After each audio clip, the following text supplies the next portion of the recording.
uwak, ang liwanag at ang aral. Noong unang panahon, sa isang tahimik na lugar na hinahaplos ng liwanag at anino, may isang uwak na mapagmasid at puno ng karunungan.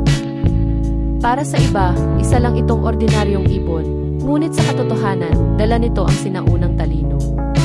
Isa itong tahimik na sugo ng mailalang, naglalakbay sa pagitan ng nakikita at hindi nakikita. Habang abala ang mga tao sa ingay, pag-aalala at kayabangan, tahimik na nagmamasid ang uwak. Nakikita nito ang mga paghihirap sa likod ng mga ngiti at ang mga panalangin binubulong sa gabi. Isang araw, dumating ang pagsubok. Halos maubos na ang tubig sa nag-iisang banga ng nayon. Nataranta ang mga tao, nagreklamo at nagsisihan. Bumigat ang kanilang mga puso at unti-unting nawala ang pag-asa. Ngunit marahang lumipat pababa ang uwak, parang may bulong mula sa itaas. Pumulot ito ng maliit na bato at inihulog sa loob ng banga. Plink!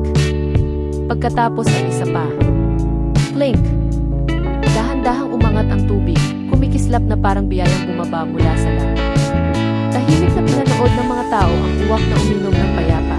Bago nito iniangat ang pakpang patungo sa himpapawid. Tila isang paalala na ang mga sagot ay dumarating sa mga marunong huminto, huminga at magtiwala sa gabay ng Diyos. Doon nila naunawaan. Hindi lamang tungkol sa tubig ang itinuturo ng uwak, kundi tungkol sa pananampalataya, tungkol sa pagtitiyaga, tungkol sa pakikinig sa mga tahimik na palatandaan na ipinadadala ng Diyos sa paraang hindi inaasahan. Minsan, ang mensahero ng mailalang ay nagmumula sa pinakamaliit na nilalang. At ang malalalim na katotohanan ay nahahayag sa mga pinakasimpleng kilos. Espiritual na aral.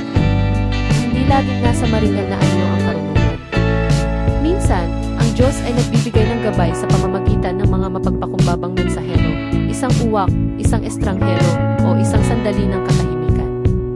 Buksan mo ang iyong puso, sapagkat ang mga banal na aral ay maaaring dumating sa pinakapayak na paraan. Paalala sa iyong paglalakbay. Maging tulad ng uwak, payapa, mapagmasid, at ginagabayan ng liwanag sa iyo. Kapag tila ubos na ang laman ng iyong banga, magtiwala na ipapakita sa iyo ng Diyos kung paano itong